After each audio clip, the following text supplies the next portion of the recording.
The mean field approximation successfully explained many of the experimental findings that people have found for ferromagnetism. Yet there has been also a major caveat where people in the 1920s and 30s have been struggling with.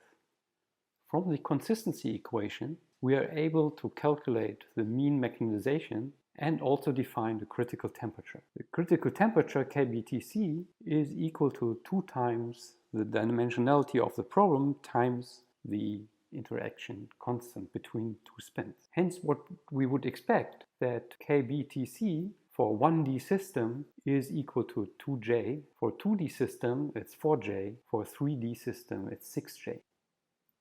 Yet people have found experimentally that there is no phase transition at finite temperature in the 1D system. Now let's look into some of these arguments. The first comes from Landau.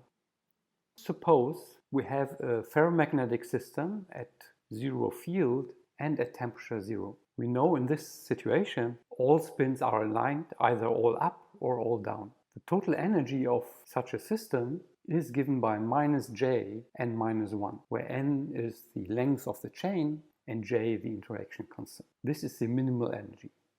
Now let's see how the Gibbs free energy changes if we change temperature. Delta G is given by delta E minus T delta S. Now let's assume we have one domain wall. That means one part of the chain is all up, the other part of the chain is all down. In this situation, delta E is equal to J. The domain wall now can be located between each of the n-1 particles. Hence, the entropy is given by Kb log of n-1. Now delta G will change sign. At temperature kBTC is equal to 2J divided by log n-1, which for n going to infinity goes to 0. Hence, entropy prevents the situation that all spins are aligned for any finite temperature. There is no ferromagnetic ordering in a one-dimensional system. Let's look into the 2D representation. This argument has been put forward by Piles. In the 2D situation, we have that an area is partially spin up and partially spin down, with the domain wall spanning from one side of the substance to the other. Again, we consider the Gibbs free energy. Delta E in this case, given by the length of the domain wall times the interaction energy. The entropy change is given by the possibility that each spin on the domain wall can flip from up to down or vice versa. Hence, delta S is given by Kb times the log of 2 to the power L.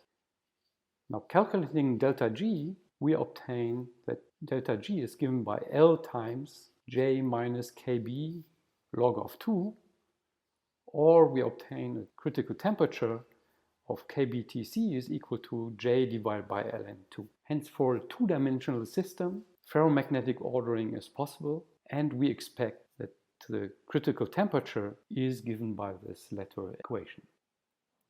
As a summary, we looked into Ising models of various dimensionality. We found that while the mean field approach yields critical temperatures for all dimensionality, a very simple argument by Landau tells that there is no critical temperature for a one-dimensional system.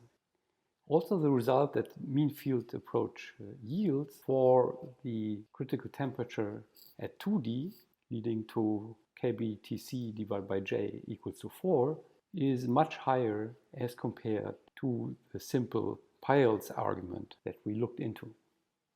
Now, in a later clip, we will actually calculate the exact solution of the Ising model in 1D and also find that indeed the critical temperature is 0.